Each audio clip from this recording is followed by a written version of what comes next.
There we go. Okay, so assuming you guys can see my screen, I just want to, again, for those people who just showed up, make sure you guys know that our field trip / graduation party is scheduled for Wednesday, July 15th at the Aquatic Center, CSUS Aquatic Center.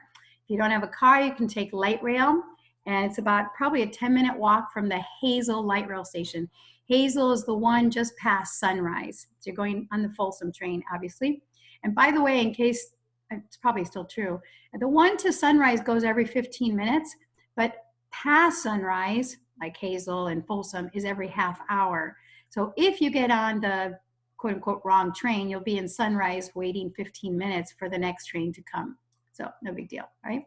Okay, so that's the first thing I want to make sure you guys know. So just bring sunscreen, bathing suit, where I wear like the quick drying material over your bathing suit. That way if it gets wet, which it will, your bottom will get wet when you're kayaking, not much, but anyway, it'll dry quickly. And then, ¿Me puedo traer la tejana? I'm sorry, say it again. Can I bring my tejana y botas? Your bandana?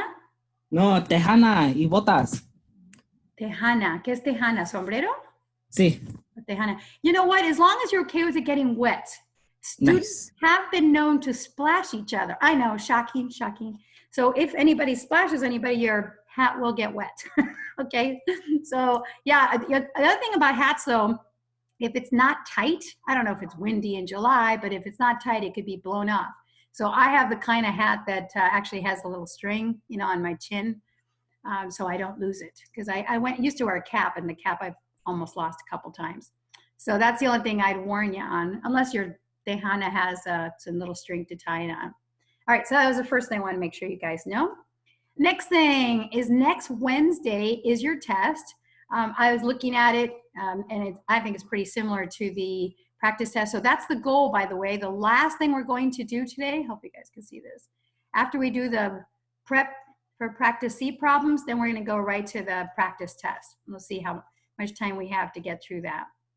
All right, so that'll be your last test for the year, the school year. But then the following week, we start final exam review.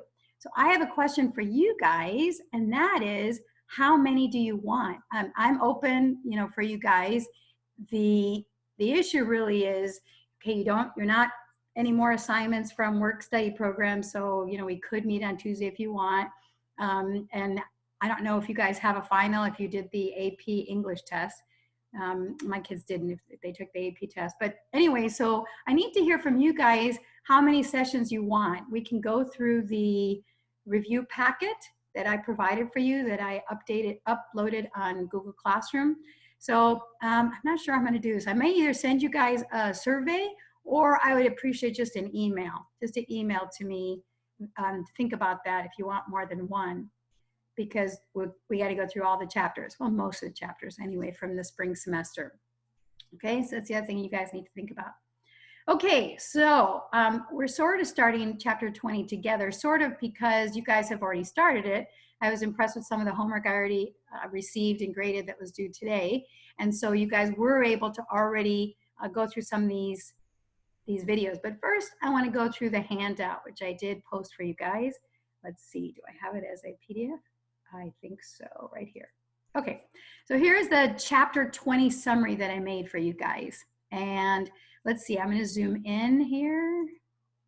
Okay, the upper right-hand corner, Faraday's law, you guys already submitted a bunch of homework. You found out that induced voltage is pretty much can't see anything. Voltage. And this was the number of turns, such as in a coil, such as a solenoid. Mistyred. We can't see anything. Question? Oh, you It's can't blank. see anything. Caramba, qué pena. All right, sorry about that. Thanks for telling me. Okay, and now I have Jose here. All right, thanks for telling me. So now you guys can see that? Yes. Yeah. Okay, sorry. Okay, so I had it zoomed out. Let me zoom it out again so you guys can see what it looks like. There it is, what it looks like. Now I'm going to zoom in and kind of go through a broad overview, because some of the stuff you guys have already done in your practice A and potentially and section review. All right, so Here we go, electromagnetism. So the upper right-hand corner, this little corner here, you guys have already done homework assignments with this equation.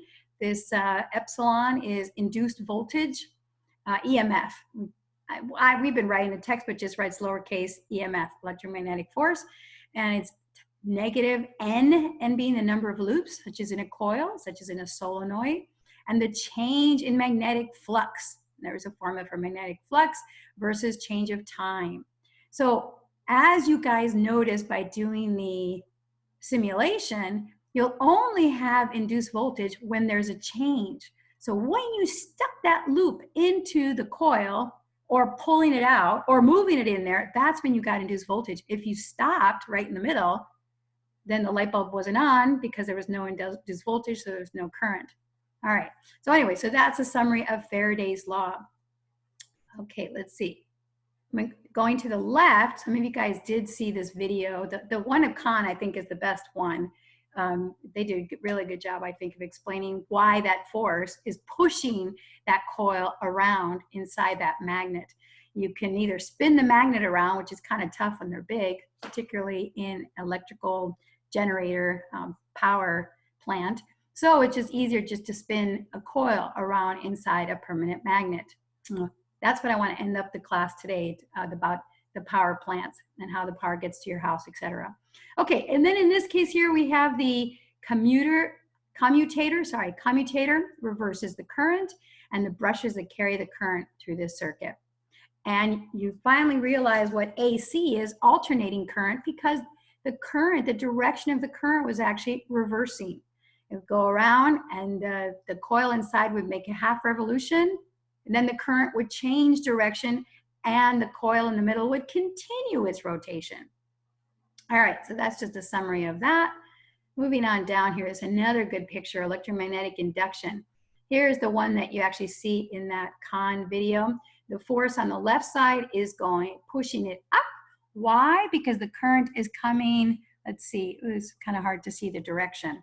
All right, so I'm using my right hand and I'm seeing that the current is coming out. Which way is that? On the left side, I think the current is going to the back. Yeah, that makes sense. Going to the back, I'm holding my right hand and I see my fingers are kind of curled up. So it's pushing this part of the left side up. But on this side of the coil, the current is coming towards from the back to the front. And so now the force is pushing it down. And that is what makes that coil turn halfway. But then you got to reverse the current to have it keep going around and around. All right, so that wouldn't make very much sense if you hadn't seen that video. So I really recommend you. I actually watched it several times, really liked that. And it used this thing right here on the right side, Fleming's left-hand rule for motors. So whereas the right-hand rule is just about current and the magnetic field, with the left hand, you have three axes. You have current, which in this case here is your middle finger coming out of the paper, let's say. And then you've got your pointer finger, the magnetic field. And then up here, your thumb is the direction of the force. And that's that force that's pushing that ring around inside the magnet. All right. Okay. This is what we're going to get to today. And I'm going to get to the practice practice P problems. Let me go back to the outline that I had here. Okay. You guys see the outline, hopefully? If not, I need to say, oh, you already seen it. Okay. All right. Okay. And let's see, Yadida coming in here. Welcome, Yadida. Where are you? Oh, okay. Here we go. Okay, Yadida. So what I wanted to do here was, again, remember the test next week, our water party kayaking, Wednesday, July 15th. And you guys need to let me know how many class meetings you want for the exam review. We just went over the handout. The rest of the stuff you see here that's kind of highlighted gray was because that was in the video that I made that many of you guys have watched already. And so I just wanted to summarize what you guys looked at. So there was one video here on 3 ways to induce a current. Okay. Then there was Lenz's law. Lenz's law you guys got to experience in that FET simulation. And with that, you can see that a way to determine the direction of the induced current. Okay. The other video you guys watched was that really cool metal rod that was inside a bigger solenoid. And because of the induction, it pulled it in to the coil. And then it was able to eliminate the light bulb. All right, you guys watched about how a motor works, Fleming's left turn law, and all these videos, also the function of a generator, DC motor, and comparing AC and DC. So I just wanted to summarize that for you guys. All right, so let's go back to the other sheet here. Here we go. Okay, so this is what we're going to talk about today. Let's see, I'm trying to think that you guys did do RMS. And now I'm not remembering. Yeah, let me see here. Yeah, you did. So your practice A problem, this is a good explanation here of RMS, root mean square. Okay, that explanation here, root mean square. So here's a voltage, here's your peak voltage, whatever V sub P is, and your negative V sub P. Here's a good example of why, in many cases, we just care about the magnitude. Like I said in the other video, the light bulb doesn't care what direction the current's going through it, just the fact that there is some current going through it, so then there's a voltage drop, and then the light bulb's going to turn on. So it doesn't matter if it's in the negative direction or the positive direction. I had mentioned to you guys in the classroom a long time ago what peak to peak voltage is. So that's from the negative to the positive. All right. So what is RMS? Well, they needed to come up with a term for being able to describe the voltage when we went to AC, and peak didn't make any sense because it only would go there for a very short time, and then it would keep going down and keep going. So we're like, how can we come up with an average? And it turns out that the same amount of energy in DC current is an AC current is the RMS voltage, probably because it's about 70%, 70.71%. And so it's 1 over square root of 2. So you guys got practice on your homework on figuring out converting from peak voltage to RMS voltage and peak current to RMS current. And now we notice that the actual AC power is just current times voltage. It was when we did DC. It is when AC, except we're going to use RMS values. Okay? All right. Before I get into this last part, which is your practice B problems, I'm just going to show you guys here an overview. So I'm going to show you guys a picture that you guys have seen outside your house or somewhere on your street, and that's a transformer. We talked about this in the last chapter. Why is it that the power lines, the lines you see going along some roads carrying electrical power, are such high voltage? And the reason is because it was much cheaper and plausible to send high-powered voltage through AC, not DC. And so you guys are going to watch, I think, or maybe you've already seen the video between Nikola Tesla and was it Westinghouse? Now the name just escaped me. It was a big fight. He was pushing for the country to have DC power. He lost, and he did some really weird stuff like electrifying. In fact, he invented the electric chair with using DC current. But the bottom line is it's a lot cheaper and safer, and it could be a lot lower current. Remember, current is what kills. A lot lower current if you have high voltage on those power lines. But the thing is, maybe we have 100,000 volts, 200,000 volts. I was watching a little video I might send you guys from Georgia, and they have 600,000 volts. So when it comes to your house only wants 120 volts, maybe 240, that's it. How do we convert the super big amount down to the lower 120 volts? And the answer is a transformer. So what's a transformer? Well, because of what you've learned in induction, notice that on this side, the left side, I have E sub P, that's the primary coil. And on the right side, I have another coil with fewer turns. What I mean by turns, we'll think of a solenoid, okay? How many turns do I have here versus how many turns I have on the secondary side? So it turns out, here's my primary. Let's say at the, let's say right near your house, and it gets to this big can. I'm going to show you guys a picture, and it's 100,000 volts. So it goes through a transformer, and then it gets stepped down to something more reasonable, such as 220 volts or 120. Our appliances use 220 or 120, 240 or 120 volts.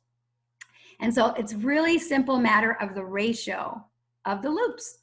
So the ratio of the loops, here's your voltage on the primary side, and here's your voltage Vs on the secondary side. And it turns out that not just the current, the ratio of the currents and the ratio of the voltages is exactly, has to do with the ratio of the coils. All right, so I'm going to show you guys a picture now. Let me go to, let's see which picture. I think this one here. I know I have to get it up, then I'll save it. I mean, I'll share. Not that one. Please hold. All right, there we go. Okay, I just want to show that. Let me do a new share. Oh, you guys already saw it. Okay, I think I'll make this one bigger. Come on. Okay, it's not making it bigger for some reason. There we go. So I'm gonna, oh god, I didn't mean for it to start, but there we go. It's gonna start here. So Liv Mobile just sent me this solar wireless battery pack. So this is why I like to download it, because of the silly commercials. But what I wanted you guys to see was this can up here on the pole, the utility pole. You likely have something similar on utility poles in your neighborhood, bringing electricity to the homes and industries in your community. You may be interested to know that the technology mounted on this pole was at the center of an epic battle between the competing theories of the famous American inventor Thomas Edison and obscure Serbian academic Nikola Tesla. Tesla's theory won. Here's the story. In the late 19th century, Edison had become a household name, known around the world. His inventions and innovations covered everything from telegraphy and the movie camera to the phonograph and the light bulb. By the time he was finished inventing, he held over 1,000 patents. He was brilliant at not only innovating, but also at business. Edison turned his inventions into commercial successes. In the case of the light bulb, he created a complete power system, generating electricity and delivering it to customers, energizing their light bulbs. Edison's system typically used a steam engine to drive a generator, creating direct current electricity. This is an Armington and Sims steam engine. Edison purchased hundreds of these to turn his generators. Steam engines like this were fueled with coal, wood, or oil.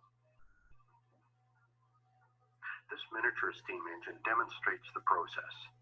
In this working model, electricity heats water, producing steam.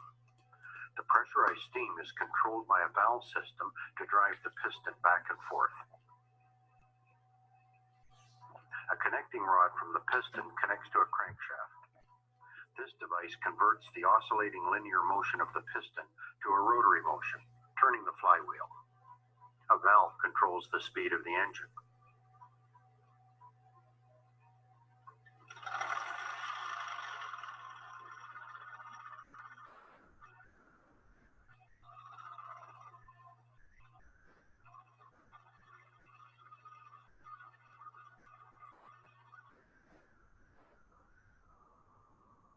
This is a generator.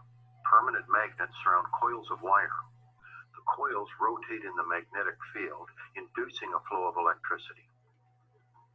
In this miniature generator, the electricity flows through the filament of a light bulb. A drive belt connects the flywheel to the generator.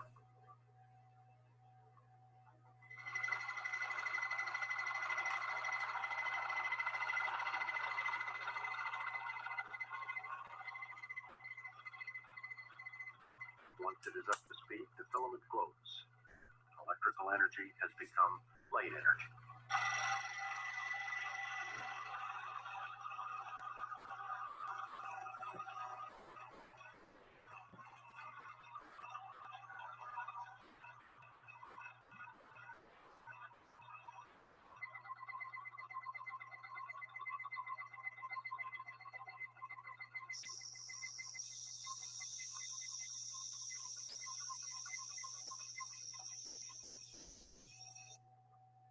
Edison's generators produce DC, or direct current.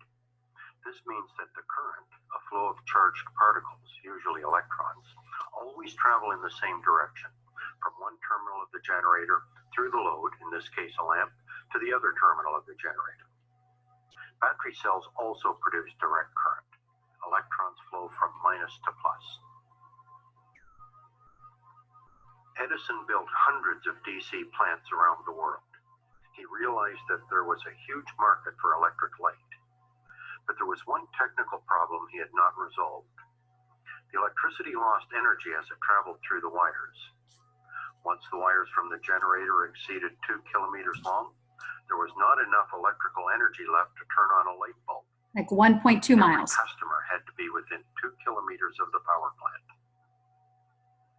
This phenomenon was called line loss, a serious problem for Edison. There was no obvious solution. Nikola Tesla, a Serbian electrical engineer, arrived in America in 1884. He brought with him the solution to Edison's problem. Tesla was an engineer and mathematician. He understood the science of the day, including Ohm's law and Joule's law, mathematical descriptions of the relationship between voltage, current, resistance, and power. Joule's law reveals Edison's problem. This simple formula, power equals current squared times resistance, tells us that the power lost when current flows in a wire is equal to the resistance of the wire times the current squared. Current is represented by the letter I and is measured in amperes. Resistance is measured in ohms, and power in watts. Most of the power lost becomes heat. The wire gets warm. As you can see, resistance in the conductor is one factor in line loss, but current affects line loss exponentially, I squared. Reducing current without reducing available power would solve the problem. There is a way to do this. We can rearrange Ohm's law to state that R equals V over I. Substituting V over I for R in Joule's law, we get this. Power equals voltage times current. Here is what this means. Low voltage and high current can produce exactly the same power as high voltage and low current. 100 amps times 10 volts represents 1,000 watts of power. 2 amps times 500 volts also represents 1,000 watts of power, with the advantage of a small current traveling in the wire. Edison knew that higher voltages and lower currents would resolve the line loss problem, but high voltages were dangerous. There had already been some deaths when experimenting with this solution. It was not possible to safely deliver electricity at 1,000 volts or more into homes. He had no solution to the I squared R problem. The solution that Tesla proposed, a solution rejected by Edison, was to abandon direct current and develop an electrical grid using alternating current, AC. Unlike DC, alternating current doesn't flow constantly in the same direction. It changes direction, surging back and forth. Alternating current is easily produced with a special type of generator, and AC has some very interesting properties. The surging back and forth motion of the current produces electromagnetic radiation that can induce current flow in adjacent but unconnected conductors. Tesla understood this radiation and perfected a device capable of changing voltage and current in an electrical system, the transformer. This changed everything. Suddenly it was possible to deliver electricity hundreds of kilometers using high voltage, low current transmission. The low current reduced line losses dramatically. The wires carrying the high voltage were suspended on towers at a safe height. The final step in this brilliant solution occurred when a step-down transformer converted the electricity back to a less dangerous low voltage with higher current for use in the homes and industries of the community. The relatively short distance from the transformer to the home meant that line loss from the higher current was minimized. Tesla had found a solution to the line loss problem. Edison realized he had a problem. His direct current systems were in trouble. All right, I'll let you guys, I'll post that so you guys can see it. He goes into about the fight right now. But what I want you guys to see is now something really basic picture of a transformer. Here we go, hopefully. Uh-oh. All right, see if I can get this to work. There we go. Okay. 2 or more coils of wire wrapped around the same magnetic material.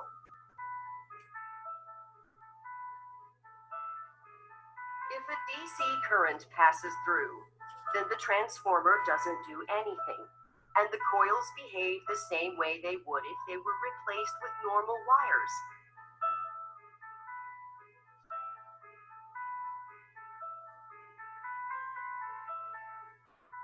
But if an AC current passes through, then something very different happens. The current flowing in one coil causes current to also flow in the other coil. The transformer can make the voltage bigger or smaller depending on how many turns are in each coil. All right, well.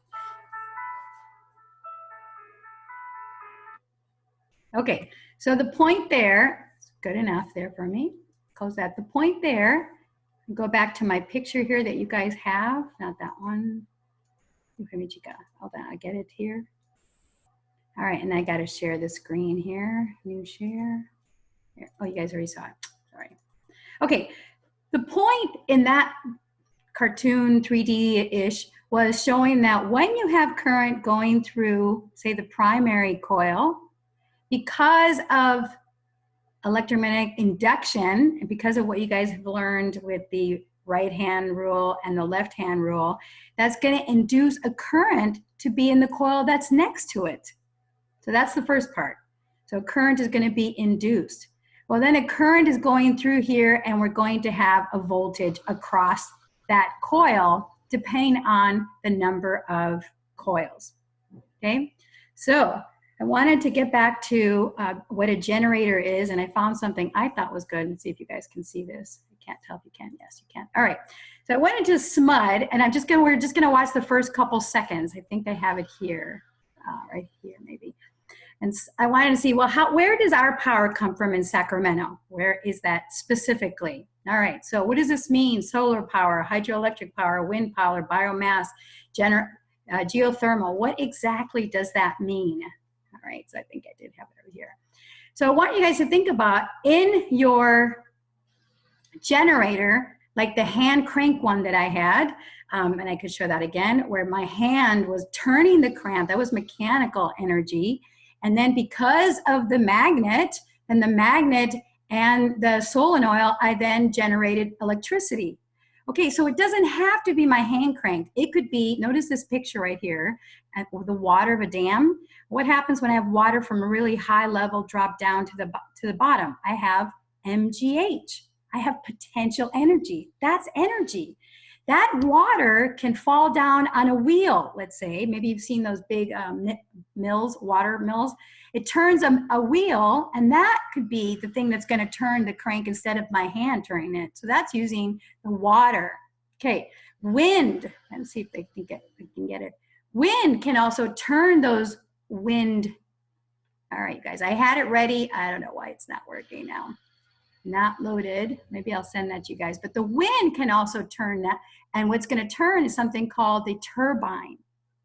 Right, so I'll find that. But in the meantime, we're going to go through some basic videos here that I like. Here we go. I'm assuming you guys can see this. Let me do a new share and make sure you can see it. Yeah, you can still see it. All right. So this is going to be the basics of mutual inductance. Here we go. And I apologize if you guys can hear the noise. We're having our house painted. I know it's going to be so noisy. When a current changes in one circuit, it can induce an EMF in a separate nearby circuit. In this circuit, the coils are wound around an iron core whose magnetic properties strengthen the magnetic fields. As the circuit is closed, the current changes, which produces a changing magnetic field in the primary coil. The changing magnetic field induces a momentary EMF in the secondary coil. When the switch is opened, an induced EMF of opposite polarity occurs in the secondary coil. The current and therefore the magnetic field in the first circuit must be changing in order for an EMF to be present in the secondary circuit. A steady current in the primary circuit will not generate an EMF in the secondary circuit. Okay, a steady current will not generate. Steady current would be DC, direct current. So AC, alternating current, the constant change, that's what's going to induce a current on the second wire, second loop, second coil. That's the word I was looking for, coil. Okay, here we go. The power dissipated as a direct current passes through a resistor is equal to the product of the square of the current and the resistance. This equation can be applied to circuits involving alternating current, but with one minor variation. Because the value of an alternating current varies throughout its cycle, the maximum value for the alternating current cannot be used. Rather, the RMS, or root mean square value for the current, must be used. The RMS current is equal to the maximum value of the alternating current divided by the square root of 2. The power dissipated in a resistor by an alternating current can be calculated using the equation shown here. It's important to recognize that power is dissipated in a resistor regardless of the instantaneous direction of the alternating current. Okay. And lastly here, transformers. So here we have the primary coil and the secondary coil. And then she mentioned in the other video that this could be iron, metal. Here we go. A transformer takes an alternating current as an input and produces an alternating current at a different potential difference as an output. In its simplest form, a transformer consists of an iron core wrapped with 2 separate windings of wire. One, referred to as the primary winding, is attached to the input AC potential difference. The other coil, here containing a resistor, is called the secondary winding, or the output. A magnetic field is generated within the core in accordance with Faraday's law due to the varying current in the primary. This varying magnetic field generates a potential difference, again according to Faraday's law, in the secondary winding. Because the changing magnetic field through the 2 coils are equal, as are the cross-sectional areas, the only terms in the 2 equations that differ are the number of coils and the potential differences. This allows us to derive the equation shown here, relating the number of turns to the potential difference in each of the coils. When N2 is greater than N1, the secondary potential difference is greater than that of the primary, and the transformer is called a step-up transformer. When N2 is less than N1, the secondary potential difference is less than that of the primary, and the transformer is called a step-down transformer. Where do we have step-up transformers and where do we have step-down transformers? From the video we watched most of, the one that's near your house would be a step-down transformer, because for our home, we only want 120 volts or 240 volts. So across the line, it could be 100,000, 260,000. And what's interesting is at the power plant, where the generator is, they're not generating 260,000 volts. They're generating some big amount, and then they step up. So they'll use a step-up transformer. That's where the step-up transformer will be, over by the power plant, before it goes onto the electrical lines that are traveling miles and miles from the power plant to your nearby substation, and then to the lines that come to your house. Okay, so I wanted to show you guys a picture. Hope it's this one right here. Man, there we go. Okay, hopefully you guys can see that. Let me do share screen and make sure. Yes, you can see this. Okay. All right, so I like this picture because it kind of summarizes the power plant with the generator. So let's see, let's start with, here we go, I guess on the right side. We'll start with the right side, the steam turbine. Okay, so remember I told you that you can have your hand cranking something to move around and then have the magnet with your coil inside, and then that generates the electricity. Well, it's going to be kind of tough to generate that much power from just little me turning the handle. So one way is to have turbines. So you've seen a turbine, it's like a wheel, a whole bunch of wheels actually. And one way to make it turn is just by having steam. Steam pushes those turbines around and around. Well, how do you get steam? You boil water. Okay, so where's the water coming from? So the water could be from, well, you're going to boil the water. Here we go. In the lower left-hand corner, you have a boiler. So the water is going to come in and get boiled, and then there's a pipe that takes the steam, and the steam is going to go and you can see up here in the top, the steam is going to come into this chamber, which is what turns those turbines. And that is turning that shaft, kind of like the one video I showed you, turning that little shaft, this horizontal bar, and that is inside a magnet. Okay, so that has a magnet, and you're going to generate your electricity. I'm going to say that this thing right here is actually your step-up transformer, because the step-up transformer has got to take it to really high voltages, and that's going to take it down your line. Anyway, so this is an example showing a steam turbine as well as a gas turbine. So lots of ways to get it to turn. So now you can think of wind energy, so using that wind to turn those windmills around, and that's the mechanical energy to be able to then be used and go into the chamber with your magnets and your solenoids to turn into electrical power. All right, so at this point, I'm ready for us to start on our homework preparation. Let me get that here. Oh, wrong one. Here we go. Okay, and I have it ready. You guys can see what page is this. This is page 740. 740. We're doing preparation for practice B. Let me see if I can make it stay. I was just trying to get a little bit bigger for you. So we're going to start with number 26. Number 26, it says the RMS, the root mean square, applied EMF across a high voltage transmission in Great Britain is 220,000 volts. And, oh, and this reminds me. Okay, in Great Britain and most of Europe, their AC is 50 hertz. But we in the United States, and I think Canada, we have 60 hertz. What does that mean? You look at your light bulb, your eye can't tell that it's actually flicking on and off 60 times a second. So that alternating current is actually going back and forth, back and forth, back and forth, 60 times a second. Okay, so anyway, just wanted to mention that. Okay, so again, the RMS applied high voltage transmission lines is 220,000 volts. What is the maximum EMF? All right, so they're telling you that the RMS, VRMS, is 220 volts. All right, so let me do stop share, and hopefully you guys can see this. Now, I hope this is filling up your screen. Wish I knew how to fix that. That would be really big. How do I get that big again? Oh, well, hopefully you guys can see that. There we go. Let's do speaker view. There we go. All right, so hopefully can you guys see that? Because I lost it. You guys see my pad paper? You can? Okay, good, because I don't see it on my screen. Okay, so I already have it ready for you guys. The question was, how do I convert 220,000 volts to, that is RMS. So what is it? What is the max?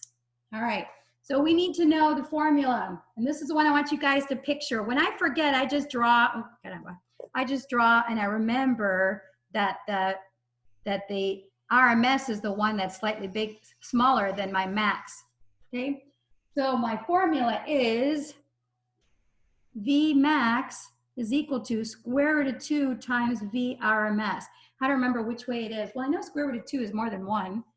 1.41, something like that, right? All right, and that's all I have to do is I multiply square root of 2 times 220,000 volts. And I use my calculator and I get 126.98 volts. So that's around 31,000 volts, or you could say 3.1 times 10 to the 5 volts. All right, I said this to you guys in some of your homework assignments. To our house, it's 120 volts, 240 volts. Do not use scientific notation. Remember, the whole purpose of scientific notation is to make it easier when you have a long number. So it's 120, 240, doesn't need scientific notation. Okay, so let me share screen again. Let's go to the next problem. Here we go, number 27. At this time it says the max applied EMF across a certain heavy-duty appliances, sorry about that, guys, is 340 volts, 340 volts, the maximum applied EMF. If the total resistance of an appliance is 120 ohms, then it wants you to calculate the RMS applied EMF and the RMS current. It must be just outside the wall here. I apologize for that. Okay, So again, they're telling us that the max EMF is 340. So that would be 340 is V max. So let me stop share so you guys can see here. What a bummer. I thought there'd be painting. I had no idea it was going to be noisy.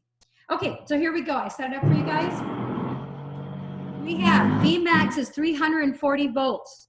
The resistance is 120 ohms. They want to know what VRMS is and what's IRMS. Okay, so similarly, up on the top, we saw that V max makes it bigger. So we want to know what VRMS is first. So VRMS, we're not going to multiply to square root of 2. Instead, we're going to divide it by square root of 2. Divide it by square root of 2. Okay, so we have 340 volts. Divide it by square root of 2.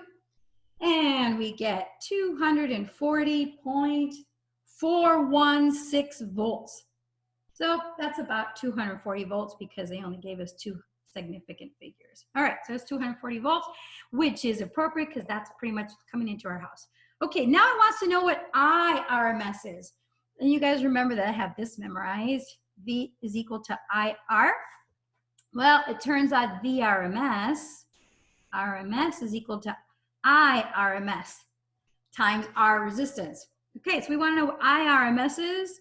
So IRMS is equal to VRMS divided by R, the resistance.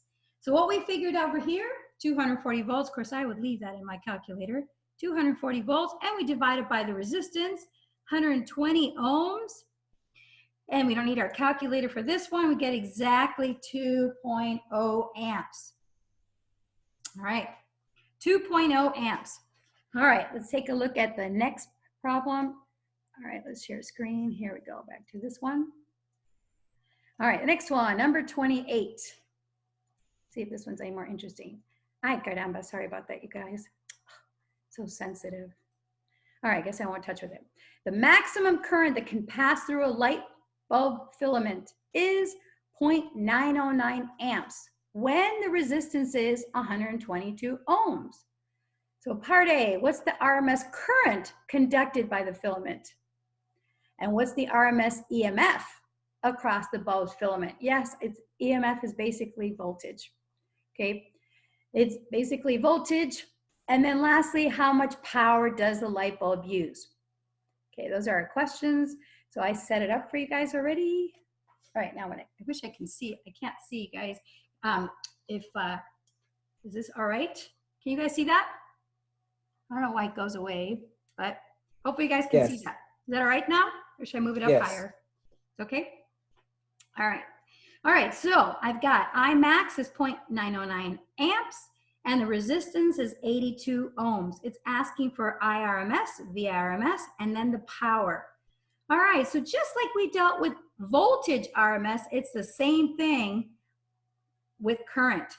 So I want to know what IRMS is, and IRMS is just I max, what divided by square root of 2. So I divide it by square root of 2. I'm going to make it getting a smaller number. I have 0.909 amps divided by square root of 2, and that gives me 0.6427 amps. All right, so let's see. We got 3 significant figures, so that's about 0.643 amps. Okay, so that's the first part. Next one they want to know is what's VRMS? Do we have enough information? Well, I'm going to write here V equals IR, so VRMS must be IRMS times R. It's like we did, 2 chapters ago, V equals IR. All right, so we know what IRMS is. It's 0.643. Well, you know, I would have left the other one on my calculator, times 82 ohms. There we go, 82 ohms. And we use our calculator, and what do we get?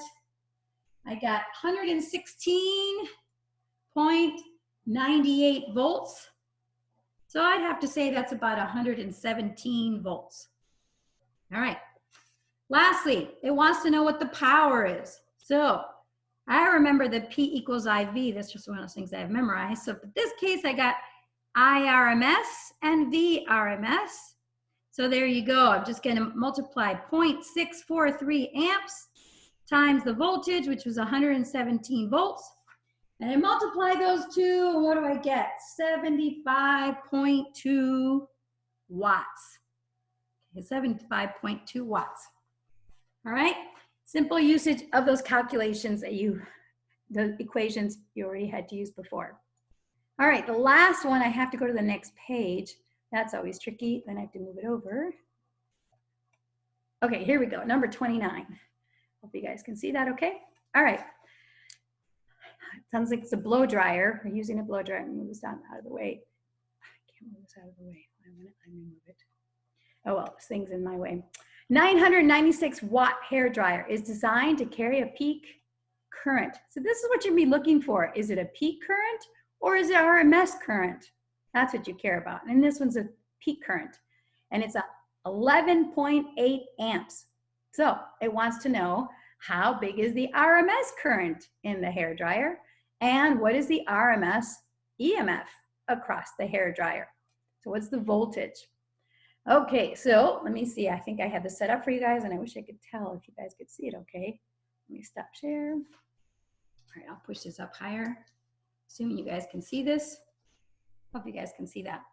All right, so I have power, 996 watts. The max current, Imax, is 11.8 amps. So first it wants to know what RMS current is, and last it wants to know what RMS voltage is. Okay, so let's see. Now hopefully you guys know that the RMS is not the bigger number. So it'll be Imax divided by square root of 2. So I have 11.8 amps. 11.8 amps divided by square root of 2. And I use my calculator and I get 8.34386 amps. Let's see, it looks like I have 3 significant figures, so I go with 8.34 amps. Okay, always remember your units. All right, the last thing it wants to know is, see, same thing as before. What is the VRMS? Well, we know it's, we don't know what the Vmax is. We don't know what the Vmax is. So we know it's Vmax over square root of 2. Well, that doesn't help me. So why don't I use the power information? I happen to have memorized that P equals IV, and that one helps here. So P, the power is IRMS times VRMS. So therefore, I divide the current to both sides, and I'll get VRMS. Let's do that. Divide IRMS to both sides, and I get VRMS. So VRMS is the power over IRMS. Okay, so we did have enough information. 996 watts divided by IRMS, which we figured out over here, 8.34. I would leave the other stuff on my calculator, of course. And when I divide those two, I get 119.369 volts. So it's about 119 volts. All right. Oops, someone else is waiting to come back in. Okay. So any questions on the homework, the preparation and the homework? Let me go back to that. Any questions on the homework? Okay, I'm not hearing any. No questions on the homework. Okay. All right. So what I have next for us is to start on the practice test. Let me get the practice test up. Let's see. Let's see if we can make it nice and big. Let's see, it's not very long. And then there's a bunch of question problems, which I think you'll find much easier than the easiest so far, I think. Okay, so, whoops. Okay, so here we go with the first one. So we'll go for as long as you guys want to go on this practice test. Let's start with the first one. Okay, let's see, number 1. All of the following are ways to induce an EMF in a conductor, except which one? I just want to make sure you guys realize this is why I really want to make sure you guys watch those videos and you can review by reading the book here. So let's see, I'm going to go down the room. Let's see, Oscar. Oscar is here top of my list here. I lost my thing here. Oscar, can you, let's see, I'll bring up my chat since I finally learned how to use that. Can you take a educated guess for number 1? All the following are ways to induce an EMF on a conductor, except which one? Is it deflected charge in a magnetic field, change the size of a loop in a magnetic field, Connect the conductor to a power supply or change the strength of the magnetic field. Okay, thanks for letting me know. All right. No, it's actually C. Remember, there has to be a change. Remember, there was a delta? So just because you hook something up doesn't necessarily mean there's a change there. So actually, C is the correct answer there. Okay, good. I'm glad we're going through this. All right, so we'll give him a chance to try again. I lost my screen here. Okay, here we go. Number 2. Let's do number 2, Oscar. And I lost I'm not going to pick Oscar because I lost my chat thing. So many things here I'm trying to keep track of. All right, so we'll go to the next one. Edgar, number 2. A bar magnet falls through a loop of wire with constant velocity, and the north pole enters the first loop. The induced current will be greatest when the magnet is located so that the loop is, which one? Near either the north or the south pole, near the north pole only, near the middle of the magnet, or with no acceleration, the induced current is 0. Bar magnet. Remember the test when you went into the simulation? Edgar, are you there? Uh-oh. I'm not hearing anything from anyone. And I lost the chat thing. Okay, Edgar, maybe Edgar's not there anymore. Okay, so let me see the next person then. George, can you take an answer, George, for that one, number 2? No? Did I lose you guys? Still says I got a bunch of people still. All right. Oh, George says his mic isn't working. Okay. Well, George, go ahead and you can write it because I got the chat thing back up again. Which one do you think it is? Number 2. All right. The bar magnet falls through a loop of wire at the constant velocity. And the north pole enters the loop pole first. Induced current will be greatest when the magnet is located so the loop is near either the north or south pole, either near the north pole only, near the middle of the magnet, with no acceleration, the induced one. Sorry, yes, I heard someone say A. That's correct. Yes. A is correct. Okay, good job. I don't know who that was. Didn't say who it was. It was me, Mr. Chris. Oh, okay, good job. All right, good job. Let me see. Number 3. Number 3, let me go down the next list here. Dominic, if you're still with us, number 3. Which statement is correct? The magnetic field of an induced current increases the approaching magnetic field. According to the principle of energy conservation, an induced field attempts to keep the total field strength constant. An induced electric field opposes an applied magnetic strength field, or Lenz's law is used to find an average induced EMF. Dominic, do you want to take a guess? All right, maybe, I know I had to let him back in, so maybe I lost him again. I'm here, Ms. Dyer. Okay, you want to take a gander? Dominic? Is it D? B as in boy is correct. B as in boy. According to the principle of energy conservation, induced field attempts to keep the total field strength constant. Good job. All right, let's see if I can scroll down. Hard for me to do this with all these things on the screen. Okay, so let's see. Number 4. Let's see who else is on my list here. Oh, Christopher, you get another chance. Number 4. A generator with a single loop produces the greatest magnetic force on the charges and the greatest induced EMF when the plane of the loop is parallel to the magnetic field, half of the loop segments are moving perpendicular to the magnetic field, a plane of the loop is perpendicular to the magnetic field. Think of the electric motor. When it was parallel to the magnetic field, man, that thing got pushed up. Okay, so I guess I just gave it to you. I'd say A. Yes, it's A. Okay, good job. All right, good job. Let's see, let's go to number 5. Here we go. Okay, ooh, this one's probably the easiest one so far. Let's see, I have Yadira. Yadira, here we go. Which conversion process is the basic function of electric generator?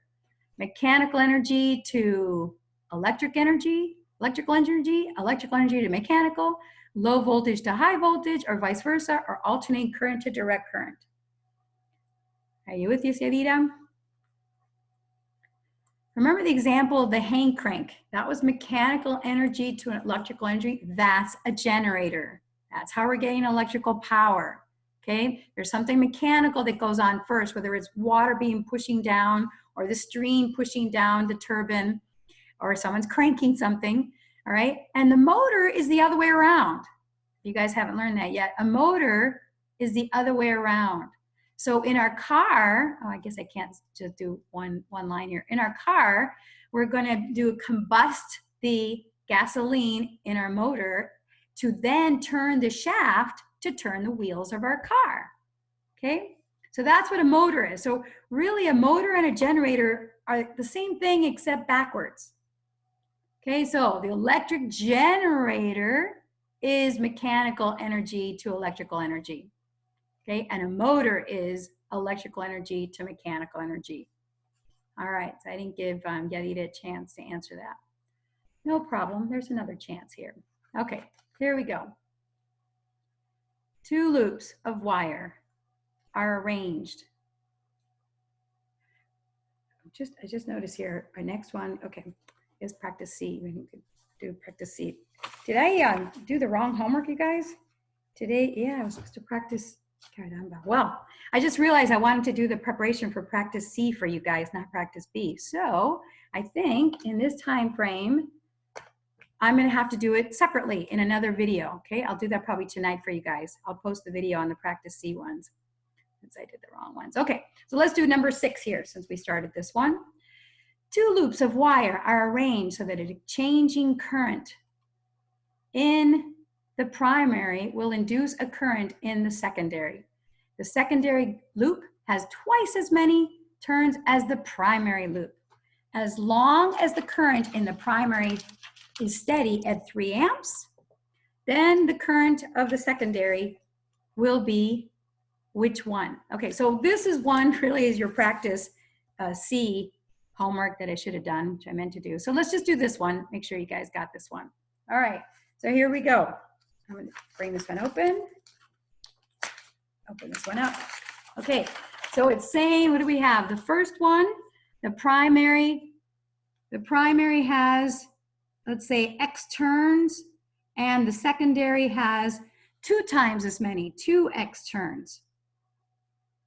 All right, as long as the current in the first one, so current in the primary is 3 amps, what's the current in the second one? That's the question. Okay, so I'm going to have to stop share and show you guys how I would solve this problem. It's really simple, but I apologize that I didn't do the right practice problem, so I'll do that right away tonight. Okay, so here we go. We have an inductor. Can you guys see what I'm writing down here? Yes or no? Yes. Okay, good. All right. So here I have n number of turns, and here I have 2n number of turns. It's double. And they're telling me that in the first one, I have 3 amps going in. So the question is, what is the current in the other direction? I'll call that I2. So this one's going to be your primary one, which we usually use I sub 1. All right. So what's important to know is that the power in the first one is equal to the power in the second one. Why? Because it's conservation of energy. You can't create or destroy.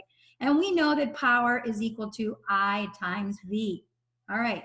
Because it's a conductor, okay, a transformer, we know that the V2 over V1 is equal to N2 over N1. Okay. By definition, we know that there is a ratio of the voltages is the same as the voltage ratio of the turns. Okay, so let's go back to the problem because I think I'm starting to draw a picture for a different one. If the current is going in here is 3 amps, and the current, what would the current be on this one if we have double the amount? Okay, so this shows the voltage, but it's IV, so you can also say I sub 2 over I sub 1 is N sub 2 over N sub 1. You guys with me? By definition, in a transformer, the ratio of the turns is going to be proportional to the ratio of the voltage across the first primary coil and the voltage across the secondary coil. Well, if that's true, it's also true for the current. So if the current is going in here is 3 amps, but we have double the amount of loops over here, what's the current got to be on this side? Now, here's the thing we need to think about. The voltage is going to be more over here. Now let's call this V, N2 over N1. Sorry, let's call this is V1 and this is V2 over here. Okay, V1. All right. So I know that this is a step up transformer because I'm going to be doubling my voltage. Yes? You guys with me on that? All right. If I'm going up in voltage, notice that the power does not change. So if the voltage goes up, what does the current do? Does it go up or does it go down? Down. It goes down, exactly right. Which, by the way, is what our step-up transformers do at the power plant. It's going to send this huge amount of voltage down the line, so the current is going to be a lot smaller. So if I got 3 amps going in this first coil, how many amps is going to the second coil? Remember that it doubled. What would it be? What would the current be? Okay, you guys aren't seeing it. Again, the voltage gets doubled. So whatever voltage is here, it's going to be 2 times. Right here, it's 2 times V sub 1. All right, so the voltage definitely doubled. Well, then this guy, the current, has to go down. So it's it's what? So it's if this was voltage was over doubled, this has to be 2V? cut exactly. It's cut in half. So if the voltage went 2 times up, well, then the current has to go 2 times down. So if I had 3 amps going in, I must have half of that. So the answer would be C, 1.5 amps. Okay, 1.5 amps. And this is your practice for practice C, preparation for practice C. Although those problems are a lot easier. This is more advanced because it's making you think in theory what's going on with the current and the voltage. Okay, so I apologize. I got to do my preparation for practice C. So I did the wrong one for you guys. Okay, so let's do the next one. I got to do share screen back here again. All right, let's see. Number 7. Number 7.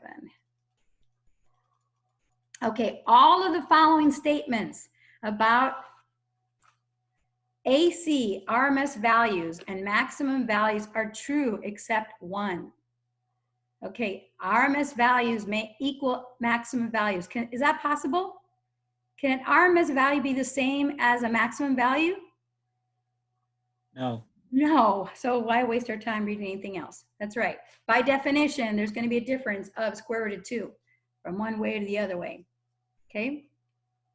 All right, and everything else is true. RMS values are always less than maximum values.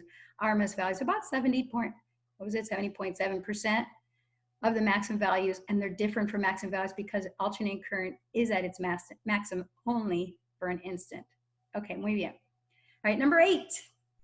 An AC generator has a maximum output of 215 volts. What is the RMS potential difference? So let's see if anybody, and I'm going to be wrapping this up pretty soon. I know you guys want to go. So let's see. Antonio, how would you solve number 8? If you're still with me, Antonio. Equation? Yes, which one? Well, first think about it. This is giving me max, okay? And it wants to do RMS. So is it going to be bigger than 215 or is it going to be smaller than 215? Smaller. Yes. So that kind of rules out C and D, huh? Okay? Yeah. Okay, good. It's smaller. So we're actually going to take that 215 and we multiply it by 0.707. Right, but remember your calculator square root of 2 is much more accurate, okay?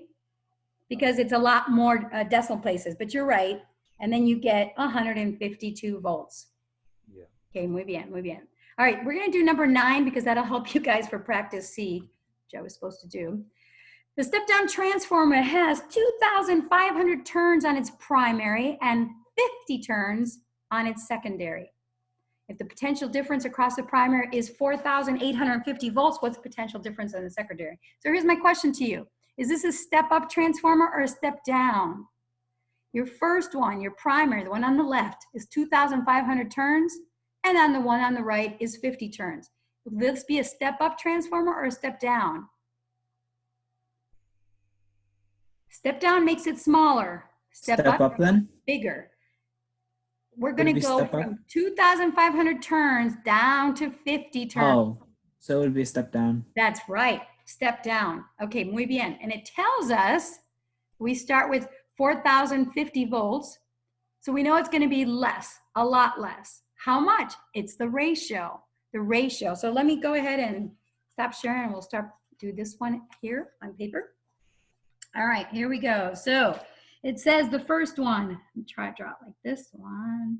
This one has a whole bunch and is 2,500 turns, okay? And the next one, the one on the other side, only has 50. So this one only has 50 turns. So we call this one the primary and this one the secondary. All right, it says the voltage on the primary, this one here, so V1, is 4,850 volts. It's a step down. Now we're going to go slower. How much? Well, we need our equation. So here we go. V2 over V1 is equal to N2 over N1. All right, so now we need to know is where we're asking for V2. This is what we want. So we want V2. So all I have to do is multiply both sides by V1, yes? So now I have V2 is equal to N2 over N1 times V1. My ratio here is 50 over 2,500 times what I started with, 4,850 volts. Okay, now that makes sense because 50 over 2,500 is less than 1. So it's going to be smaller. Okay, so I take 50 divided by 250, and that's, let's see, do I need a calculator? It's like 1/5, huh? 5 divided by 25 is 1/5. So 1/5 of this ends up being, what's that? If this is about 5,000, 1,000, so it's 97 volts when you use your calculator. Okay, any questions on that? Because this is basically your next homework, is using this formula. Are you guys good with that? All right. Yes, ma'am. All right, good, good. I was looking ahead, see if there are any other problems on that. In fact, because I know you guys want to get going and I've got to get ready for my other class. Let's see, if we turn to the end here, oh, they're just too easy. Yeah, you're going to find the problems at the very back are just too easy. But anyway, I'm going to go ahead and see if you guys have any questions before I go on. Any questions? No questions? All right, because it's 2:11, I want to respect your time. Please feel free, though, to email me if you have any questions, and I will be maybe sending you guys a survey out to see what you guys want to do for finals review, okay? You guys want more than one session or not? Now, do you guys want me to continue with the problems here? Or should we just end it? We could end it at 10. At 10, what do you mean 10? It's minutes after 2 o'clock right now. No. Once we finish number 10. Oh, I see. Okay, let's do number 10 then. All right, let's see. Number 10, how does an electromagnetic wave propagate itself? All right, now, we've been talking about electromagnetic waves for a long time. Light is an electromagnetic wave, if you guys remember that. So it's not just magnetic fields, but there's all kinds of different electromagnetic waves. So here, just keep that in mind. Number A, a changing magnetic field induces an electric field perpendicular to the magnetic field. A changing electric field induces a magnetic field perpendicular to the electric field. Okay, so one's a magnetic field and the other's electric field. Changing electric and magnetic fields produces a transverse wave that's perpendicular to both the oscillating fields, which, by the way, is light. Light actually both has electric and magnetic fields that are transverse, meaning perpendicular to each other. All right, so what's the answer here?